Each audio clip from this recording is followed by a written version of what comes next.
Build creative confidence. Beat the inspiration addiction. Join the Writer's Gym. Nathan Newman is a novelist and filmmaker based in London. Their short stories have won awards, including the James Knudsen Prize for fiction and been published in literary journals and anthologies. Their debut novel, How to Leave the House, was released to critical acclaim and was a New Yorker and New York Times Best Book of the Year. And you can find more about Nathan in, among other places, nathannewmanrules.com. Hi, Rachel. Hi. Hello. How are you doing? When I discovered your website after we spoke, I just had so much fun because, as well as the humour and the sort of laughing at ourselves with ourselves that I got from the book, I love how much you've made your website your home. Thank you. Yeah, it was good. It was good fun. Like 2 days designing it. Did that start happening before you were publicising the novel? Yeah, I think maybe when the pre-orders launched, I needed somewhere to kind of put all that stuff to say that here's the link to pre-order, all that kind of thing. And that's when I made the website, really. But I really resented doing it. I really hate publicizing myself, but I was like, if I'm going to do it, I might as well have fun with it. Yeah. And if we were going to write something in Latin above all of our heads and say, this is how to live your life, that's really how to do it, isn't it? That's true. That's very true. Because I did feel coming into it, and it's so interesting to know that it wasn't necessarily what you would have picked to do with your time. But going into it, I felt so much like I was getting to know a human rather than this is the buy my book dance that we all, that is a good thing to do and we all have to do. I had a sense of the filmmaking, I had a sense of the humour and the gaming, and just coming into it and getting a sense of who you are. Does it feel like that for you, walking in sort of to the website? Do you feel represented by that? Yeah, it has my sense of humour in it, basically. Although I probably need to update it. I mean, I haven't touched it up for a while, and I should do. It does look like a great place to call home. So we met fairly recently. I already knew the book, and it was so much fun revisiting it. I'm a big fan of acknowledging the interconnection of stories, that everybody and everything is a bit player in somebody else's story. And I'm going to be spoiler free, but we have this wonderful opening. Nat West is the hero of the novel. And I love how we immediately undermine that. The whole structure is we keep meeting Nat West as a minor character in everybody else's story. And there's a sort of fight going on in maybe all of our heads for that we feel like the main character and things are meant to make sense and they fundamentally don't. So that was a big thing for me. Yeah, I mean, that was kind of my idea for the novel. Formally, if you don't know, if anyone's listening, you don't know, the structure is that everyone who Nat West, who's the main character, he goes out around his town trying to find this package, and everyone who he meets, when he bumps into them, you then jump into their perspective and you see the day again through their perspective. So it's kind of like this one narrative that's interspliced with lots of other people's stories on that day. And it kind of, as you said, turns out that he's more of a kind of, he thinks he's the main character, or that he's the most important story happening on that day in that town. But really, he's more just like an inconvenience in other people's lives. And that felt like I think everyone, that is the case with everyone in the world, really. And it seemed like a cool idea to dramatize that formally with that structure. And I think that's a kind of condition, main character energy thing that's only been exacerbated by the internet.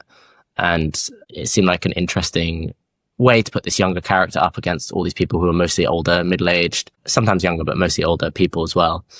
And there's a lot of what felt new to me about the perspective on what different people fear about the level of connection that the internet brings in.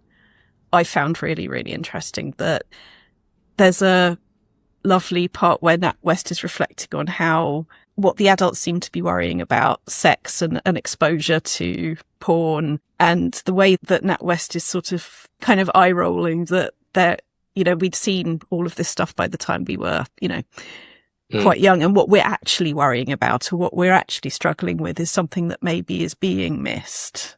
And I liked that was also true for the adults. Yeah. Well, I think their concerns are basically as adolescent as as the more adolescent character, just with different degrees of kind of magnitude and maturity, which I think is, from my vantage, feels true. And from the point of view of coaching, is perhaps the most important thing that anyone can ever get in touch with, is the fact that when we're kids and we're looking up at adults and we believe that an adult is a thing where, the memo's been whispered in somebody's ear and they sort of know what's going on. And then we grow up and find that actually no one has whispered a memo in your ear, and we're all just sort of doing our best, working it out as we go along. I often feel that nobody ever quite resolves that. We're sort of rediscovering it all the time. Yeah. How do you feel? Is it true that you still feel like a kid? It's a bit of like a cliche, but how does that actually feel living it? Yeah. I mean, for me, it's been better since coaching. It's been better since realizing that the real memo I feel that I have had to whisper in my own ear is that everyone is as unsure, or everybody sort of looks at somebody else and thinks, they've got it going on. They've sorted it out and I haven't. And I think where true confidence comes from is not believing I'm right about everything. Everything's going to be fine. It's knowing that the only kind of reality to that is that you take those emotions with you. You keep going with them. So me 10, 15, 20 years ago, probably talking to you going, oh my God, and by the way, this is still true. Oh my God, this is amazing. This is absolutely amazing. Yeah. I laughed so much. I cried so much. This was fabulous. You're probably half my age and you have written that, would have been something to go, that worthy. I don't know if Wayne's World is even still in the history books, but the moment where Wayne and Garth go, that worthy, when they meet Alice Cooper, yeah. that tends to go on in our heads with loads of people, right? And that is probably where my reality would have been once, whereas now where my reality is this is always, all of these, conversations are a chance to meet the human, not the version of that human we create in our head. It's a chance to meet an individual person. And I love talking to writers. I love writing, or I love having written on the days that I don't love writing. It's all. Yeah, me too. Yeah. Is that a thing for you as well? Yeah, completely. Yeah. And it's just, yeah, I absolutely, I think that's what it is for me. It's that I was writing something the other day, the true confidence is not being sure it's all going to go well, and true clarity is not knowing all of the answers. It's being present in it. I did feel that in this. I did feel that the memo that I feel like you've got already, that I think is so healthy, is that everybody is wrong. Everybody is wrong about each other. Everybody gets stuff wrong. It's not a case of categorical goodies and baddies. Now, slight tangent. I don't know if this is more my prejudices or my history coming into it, but his mum's boyfriend was so brilliantly awful. Okay, yeah. Just brilliantly awful. And I said I will be spoiler free, and I will, but the humor of the relationships between them, but the way that this guy's insecurity makes him sort of need to stand in between that relationship. I'm going to declare, grew up with a single mum, maybe a little bit biased for a number of reasons. Sure, yeah. But, oh my God. He's a lot. Yeah, I love that character. I think he's so for readers, if you haven't read, he's basically he's the main character's mum's ex-boyfriend, and he's turned up to try and get her to invest in his new Tupperware company, which is called RE Heat. And it's this kind of slightly pathetic attempt to embroil her in this probably Ponzi scheme, multi-level marketing scheme to get her to invest. But really, he's there to confess his love and see if she wants to get back together with him. And this is all kind of happening against the backdrop of the mum trying to find NatWest as NatWest is running around the town. And I love that character. But, he's very annoying and he's very insecure, but so is NatWest. I think that so are a lot of the characters, especially the men. And I think that's part of the fabric of the novel. And I wouldn't want to discredit him, because I do think he's trying really hard, And it's that trying really hard where somebody sort of, I know there is a word that I can't find right now, but where you are seeing everybody as the reflection of yourself, of your own ego, of what they say about you. Yes. And not about as an independent person. I love how the relationship between NatWest and Georgie walks us through that as well, that there is that growth to the point where you can eventually see your ex-lover, your friend, as this independent being. and not what they say about you, because that sort of toxicity of friendships, relationships that have maybe got into a rut becomes so important or just so present in each other's lives that it's almost like you've forgotten that friendship is a choice. You forgot that they do seem to be just a reflection. And Georgie and NatWest sort of work that out by the end, don't they? And I'm not sure that the boyfriend does. Yes, that's true. And part of that is because NatWest has been stuck in that town. You know, I think that exacerbates that kind of, everyone becomes a mirror everyone is a mirror, which you see yourself in when you're not seeing anyone outside of the normal people you always see every day. And because basically NatWest has been stuck in that town for 4 years before, when all his friends and everyone have gone to university. So I think there is that, you know, when you're stuck in a small town, it kind of becomes, you know, it traps you in more ways than just physically, ideologically, socially. And I think, like, at least for NatWest, kind of spiritually, it kind of has made him extremely solipsistic as a result, because there's nothing new happening really to kind of break him out of himself until the beginning of the novel. We have more than one ending. Yeah, totally. And what I find really fascinating and encouraging is that even with two endings, even with it could go like this, it could go like that, both end in him leaving. It's never, do I stay here forever, and sort of get sucked into repeating my own beliefs about myself that staying in the same physical place can reinforce. And there's no temptation to do that. He is out of there. That felt very relevant to me. Is that fair? Yeah, totally. And, you know, those two endings, the novel ends in two kind of similar but different ways. That for me, the whole novel is kind of thrown up. It's all been about perspective. And to me, it only makes sense that there's two perspectives on that ending. It's thrown up lots of questions around binaries and kind of different approaches to the world. Different, you know, are you some characters are more like happy people, some people are sad people, some people have go a certain way, others go another way. And it felt like NatWest is torn between these two kind of basically aesthetic modes or aesthetic approaches to life and philosophy, or a philosophy of being. And the end of the novel throws that into dialogue with each other with two endings that ultimately are kind of different things happen, but the same stuff happens at the same time. Ostensibly different things happen, but it kind of ends up being, I think there's a line in the novel, it's like two punchlines to the same joke. Yeah. And that joke is narrative, the idea that you could be certain about an approach to life, especially if you're like a younger person or an adolescent, a more adolescent person who believes that life is this way, or actually, you know, there's a lot more different approaches to it. But ultimately, they all kind of lead the same way. And he does leave the house by the end of the novel. And that's what it is, isn't it? You begin by leaving the house, but you're only really leaving the house when you've decided to go your own way, be your own person. Mm-hmm.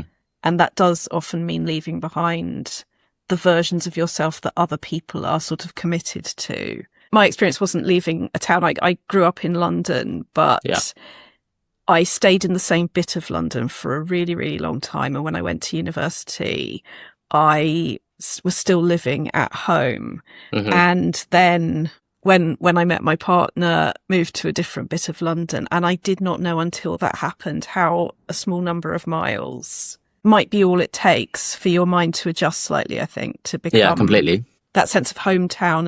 Yeah. But yeah, having that patch where so much of your life is, I so felt that. But reading this and the teacher, that my heart absolutely broke. I taught youth theatre. I did all of that before coming to coaching. And oh my God, it hasn't gone that way yet. But I'm just, when I see these people that I remember as these little creatures who've just discovered who they are and they're going off into the world, you know, I'm going to be proud no matter what.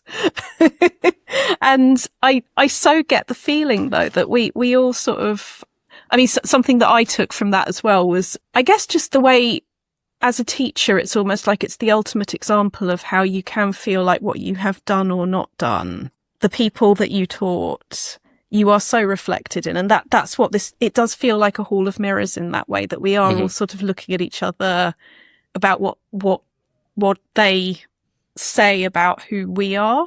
Mm-hmm. I guess that's one of the interconnection-y things for me. Yeah, I mean, and teachers are so important, obviously, in everyone's life. Yeah. But that, that moment when you meet your teacher outside of school, it's a bizarre and slightly, and really knowing that they have a life, like a human life outside. It's disturbing.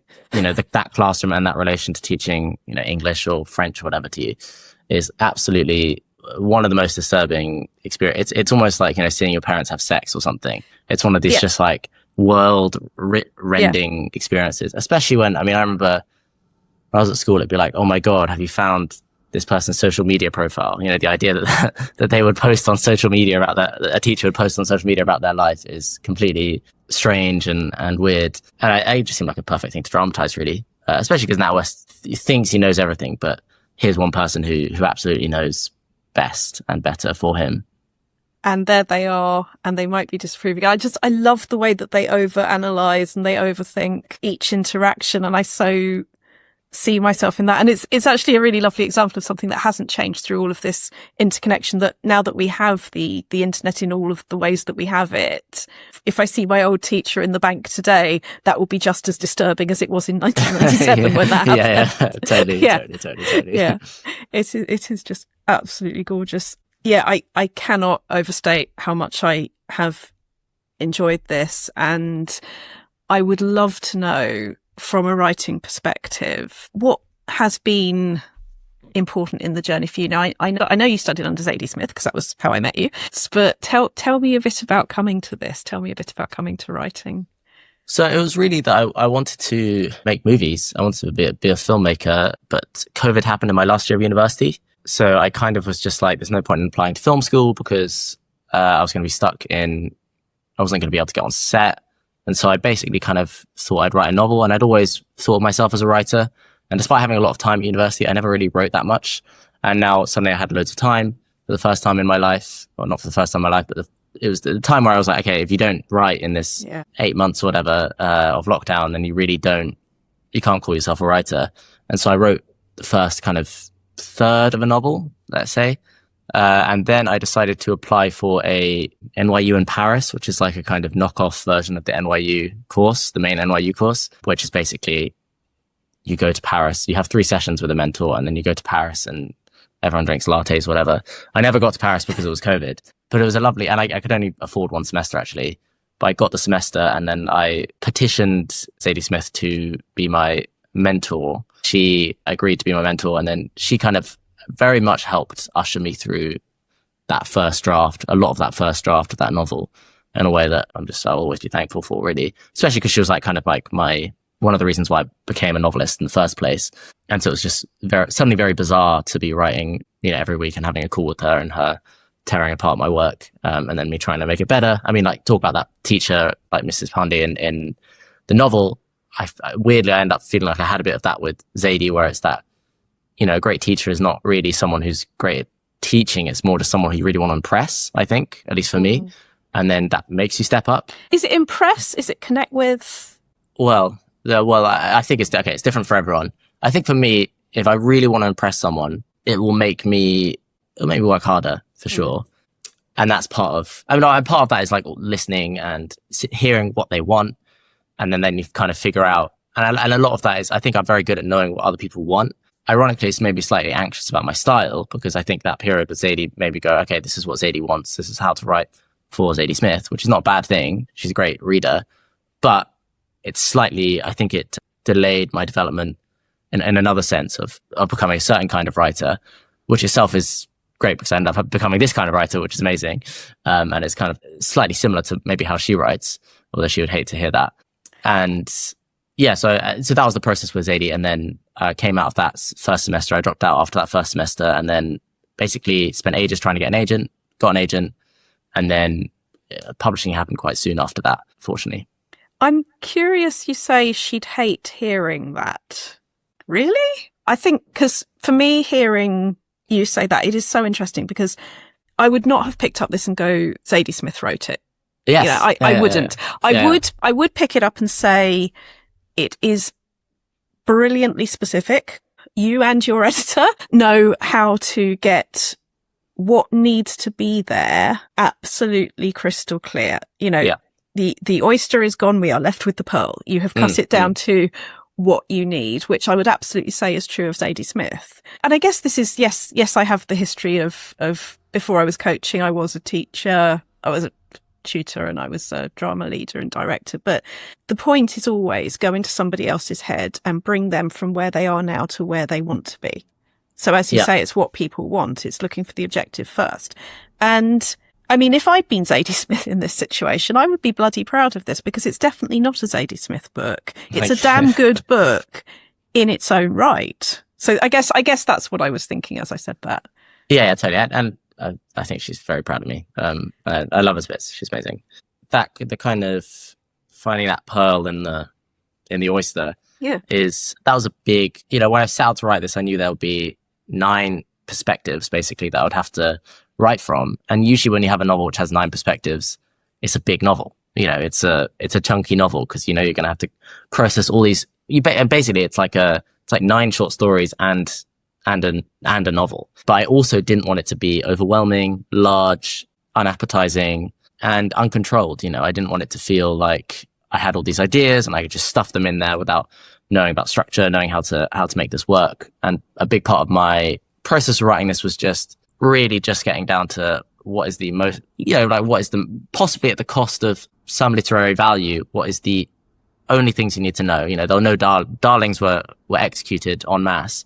And then I'm quite proud that I managed to get it down to like 70,000 words, which is, for the amount of perspectives there are and the amount of full stories that get told along with NatWest's main narrative. Now, when I look back on it, I'm kind of like, I don't even know how I bloody wrote that. I've just finished my second novel and I'm kind of like, I'm quite impressed by that, just how terse it is in a certain sense narratively, but so much happens, and that, I don't know how I did it really. I think that was maybe coming from like a film background or something and being very just concerned of, if it's not needed, cut it.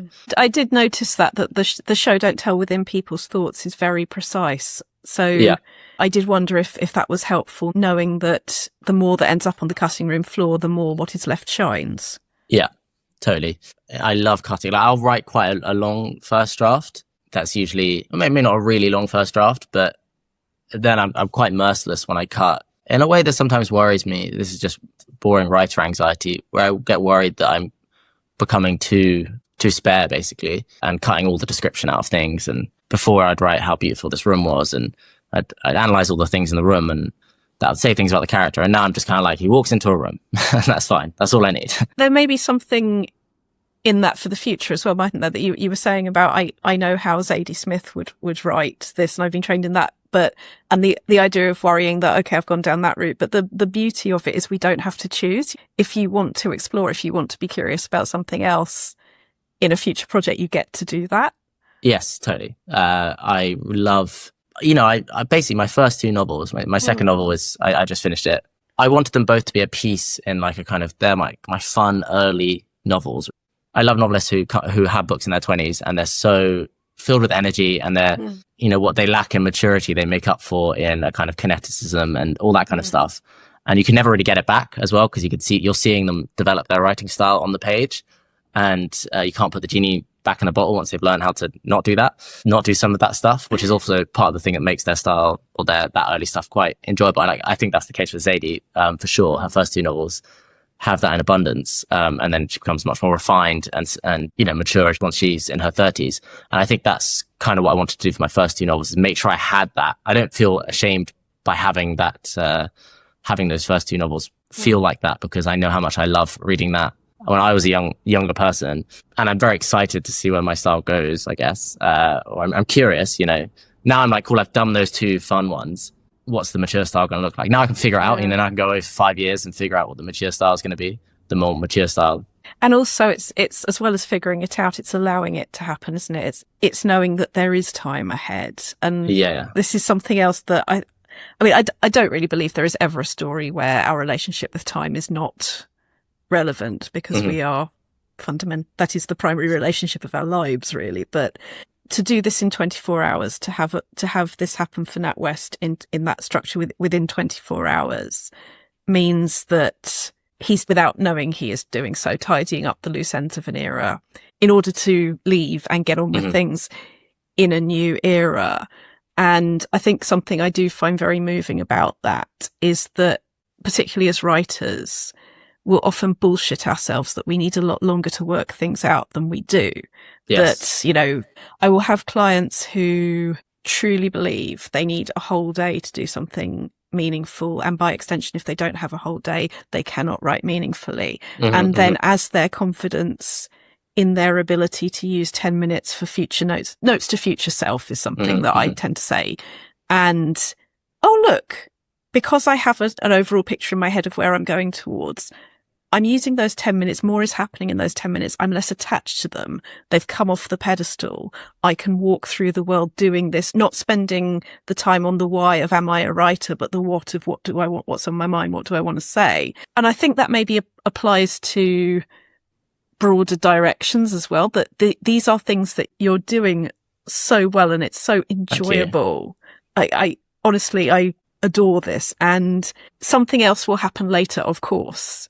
Almost the joy of that, it kind of needs to be not knowing what's going to happen next. That, I guess what I'm maybe comparing in my mind a bit. Okay, so to give you some idea, can you see the 3 volumes up there of We All Hear Stories in the Dark? That is 3 volumes of interconnected short stories, which his publisher said, "Are you insane?" That's great. Love it. And depending on what route you take through the choose your own adventure, you either get massive horror or you get something much more sweet and moving. And you see some of the stories completely differently depending on what story you're bringing with you. And I was going, I hate structure. I'm scared of structure. Structure is all going wrong. And he's saying, but structure is so much fun. I think he was the person I wanted to impress. But I think what I came round to, and it will be very different for you, is even when I am the writer I want to be in this, it's not necessarily going to be a book that writer is going to enjoy. That I love what he does, but as a reader, I am probably not what he is going to be attracted to. I guess it can come at different times, but there's almost a rebellion act in there somewhere that we need to sort of go, this was my adult at this point, but maybe I need to reset the measuring devices. Yes, yeah, totally. To let myself be capable of other things, maybe. Well, I think you've always got a kind of ideal reader in your mind. Sometimes that's a real person, and sometimes that's yourself, or it's some kind of weird constructed thing, or someone who's dead. Often often it's writers who are dead, or that person like about it. And I think that's, I feel sometimes a bit fraudulent in a way, like I've been reading some William Blake recently, and I'm like, this is someone who was just writing for himself, and it's just it's absolutely astonishing that anyone could do that. Whereas I'm very much, it always feels like I'm kind of faking someone who I can write for just to get the thing done. And it makes me feel, like a bit like a fraud, which I think is quite common for a lot of writers, really. But but that person changes all the time, for me at least, especially as I get older. And then on the time thing, I do want to say, saying it in 24 hours, people have said, there's lots of, literary, it's like Mrs. Dalloway or Ulysses and all these amazing literary antecedents. But like, really, it was just, I didn't know how to make time pass. Like, just in terms of a sign of like a really juvenile writer, I just didn't know how to make things happen. Other than in the next chapter, I was like, I guess it's the next minute. And then that was it. And I just didn't know how, you just didn't have to say, now you just say 2 weeks later. May I just celebrate imposter syndrome for a minute? Because a lot of the writers listening to the Writers' Gym are potentially in the, I will feel like I'm a serious, proper writer when I have published XYZ, or when I've been recognised in this way. And then we get that, and then we realise we've taken exactly the same feelings with us, and we've just, all that changes is the goalpost. I'll feel better about it when that bigger thing happens. And, I'm just gonna, hold this up one more time and say, it's out there. You've created this brilliant thing. It's got the recognition, and a human brain will still find reasons to feel like they've somehow cheated just because it works. Totally. I think that is a really useful thing for people to hear, that you're also going, oh, well, I only did that because this, or I did it easily because of that. Yeah. And it is just being human, isn't it? The trick is to then justify your mistakes, I couldn't do that, but then I could clearly see why it would work for this story. So therefore it's okay. I can see that that's my weakness, or it's a weakness that's been corrected now, hopefully, and therefore I can do it. I can make the story that way, and kind of figuring out what you can't do, and then writing, hiding it really, and then privately tackling what you can't do to see if you can get better at it, like in a gym or something. Yeah, exactly. Like in a gym or something.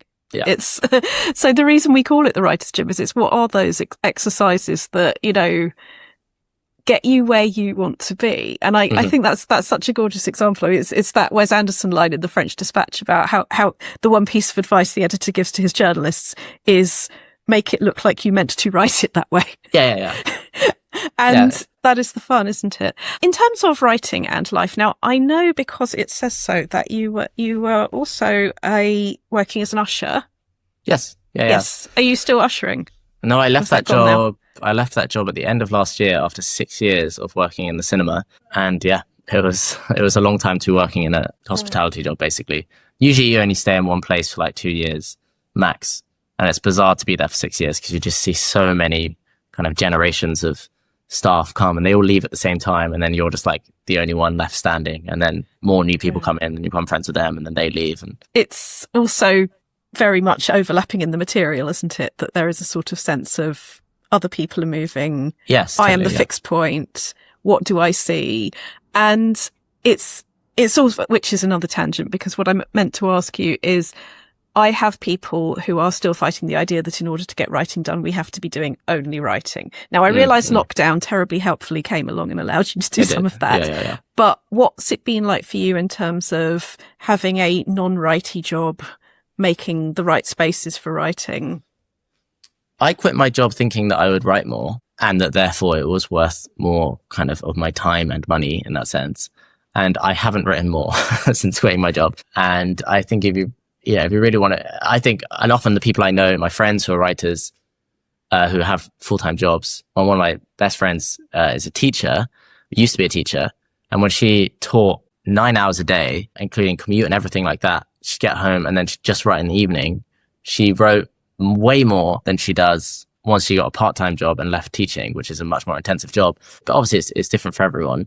But yeah, you absolutely can. And often it's, you know, if you get stuck in a situation where you're just staring out the window all day in your office or in a coffee shop or something, you're not really getting that much. You're really stuck in your thoughts and you really have to have a big imagination, I think. But yeah, you absolutely can have another job. And I did, you know, even writing the second novel, I had another job. It was a part-time job though, so I did have a lot more time than most people. I've been very lucky in that sense. Lucky or knew what you want and made it happen? Lucky, yeah.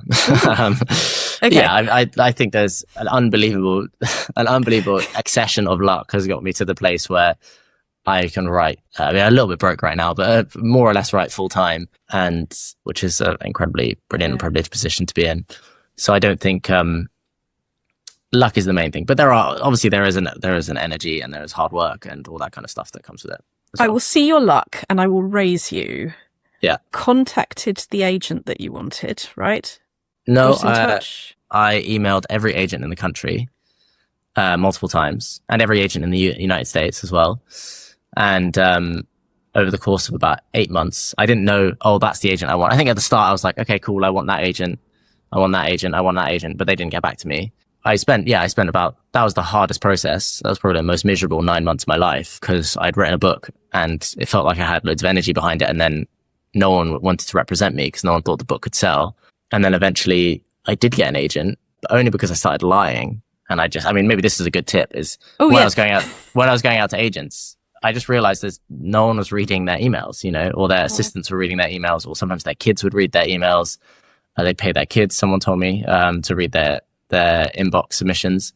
And it's very, very hard unless you really have a good contact to get you in with an agent. And I even had that. I mean, Zadie set me up with her agent, which was really nice, but she was very lovely. Wasn't interested in taking me on board, but still, like, I only started getting an offer of representation once I just said, I've already got offers of representation and I'm about to be snapped up, but I really like you and I'd love to see you. So don't be afraid to lie in that sense. Yeah. When you've tried for a few months to try and get an agent normally.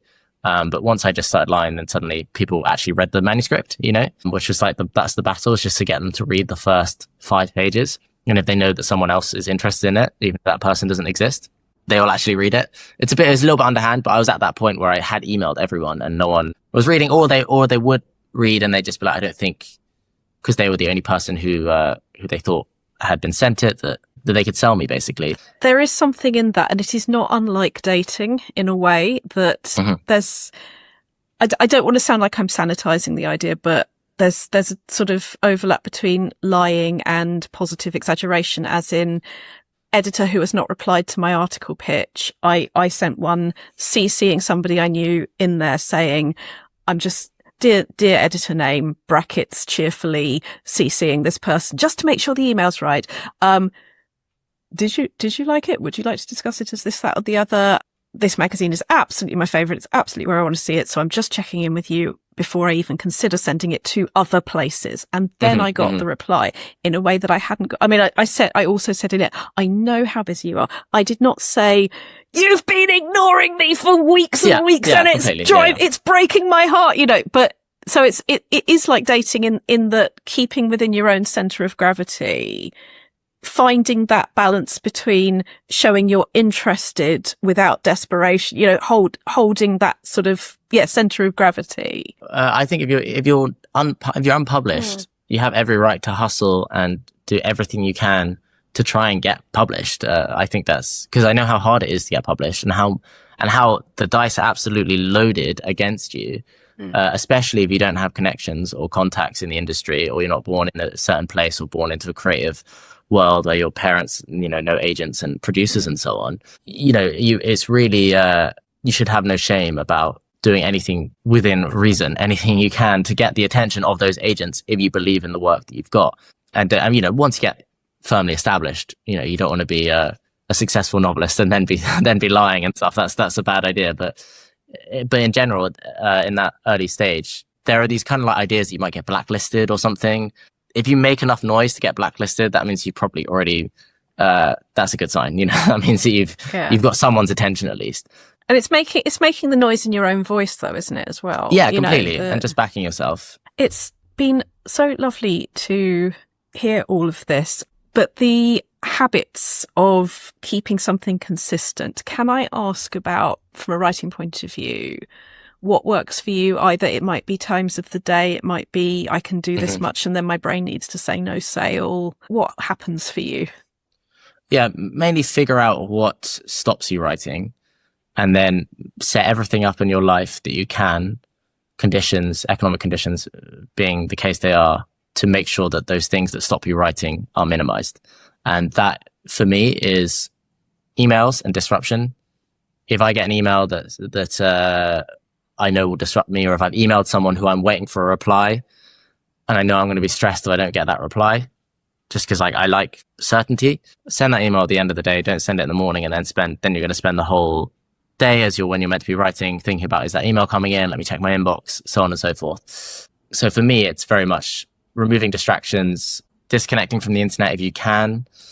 It's very hard, but that's got to be like, for me, that's a big distraction. If I have the internet, then I will be on Instagram. I will be watching YouTube. I'll be just doing anything possible to distract myself, playing Tetris, playing chess online. I've got this great app on my laptop called Self-Control that basically you put in a block list of websites that are bad.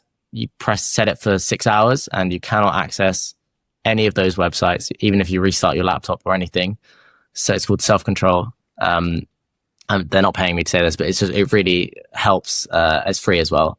And I find that really helpful. And there's just like kind of lots of little tips and tricks. Also, where you write, I think is very important. If I'm at home, I can't write at home because there's too much distraction. And I just kind of go like, well, I might actually go and have a nap, or I might go and do something else in my flat.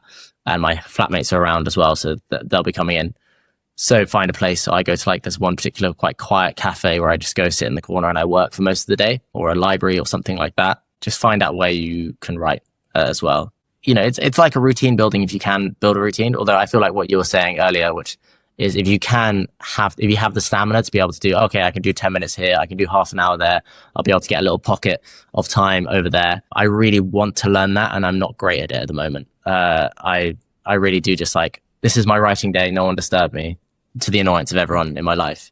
I mean, for the record, it's definitely, from where I'm coming from, not an either or. For people who have yet to find the creative confidence to start moving their life jigsaw around and to acknowledge, if I want to do this, these are the things, as you say, that are going to make it happen. These are the times I want, and making your life fit around it. For those people who are not yet actively making that jigsaw that you're talking about, those 10 minutes at least show them it's in here. It's up to me to get it out. I guess if I were in coach mode at that moment and somebody had said, I do have my days that I do it, but maybe I want to get better at those 10 minutes, not because I need to desperately, but just everybody gets to want stuff. Then it's nice because you've identified this is something I want, and I can sort of give myself a star for achieving, we do. I use this with my physiotherapist as well, that, went for physio and stuff like that, that the good psychology points of a star chart of going, I did it yesterday, and then I did it again today, and then I did it again today. Look, I have done this thing I thought I couldn't do, or that I could have bullshitted my way out of doing. I've now done this many days in a row and I can see it. That's really great. That feels good.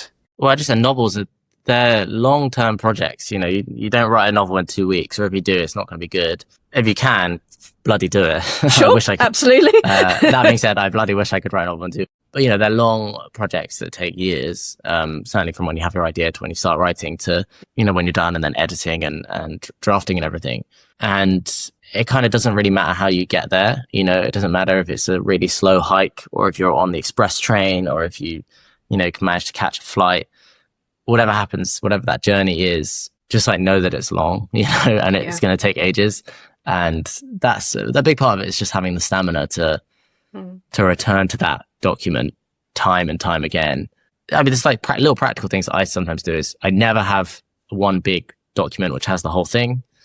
I know some writers do, because then they can reread everything they've written. I used to write like that, but then I remember my very first thing I tried to write, I got 20,000 words into a novel, and I just started hating the stuff as I'd read through it. I'd hate that first, whatever it was, 70 pages. And I just that is awful. And then I abandoned the novel.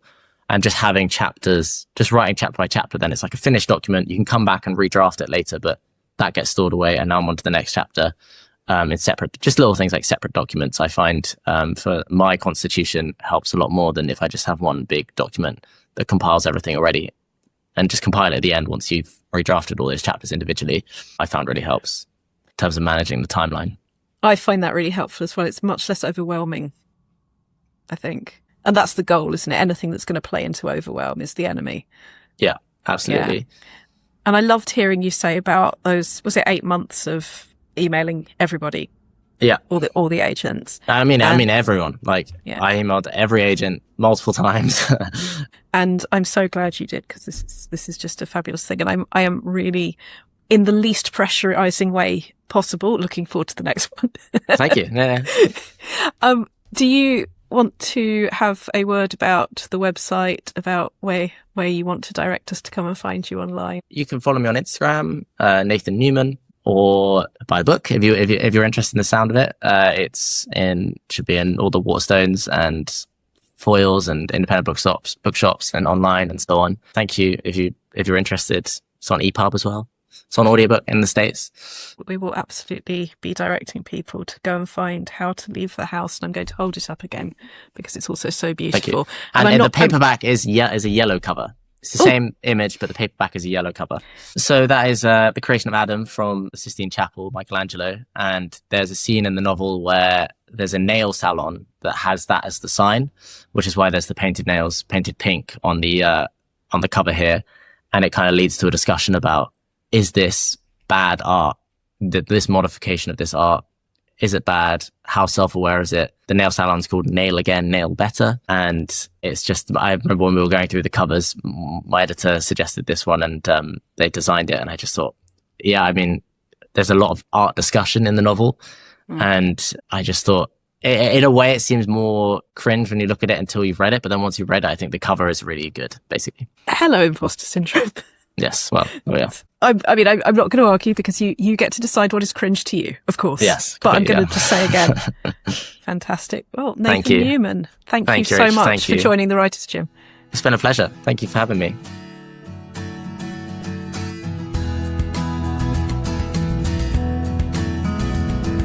You've visited the Writer's Gym with author and coach Dr Rachel Knightley.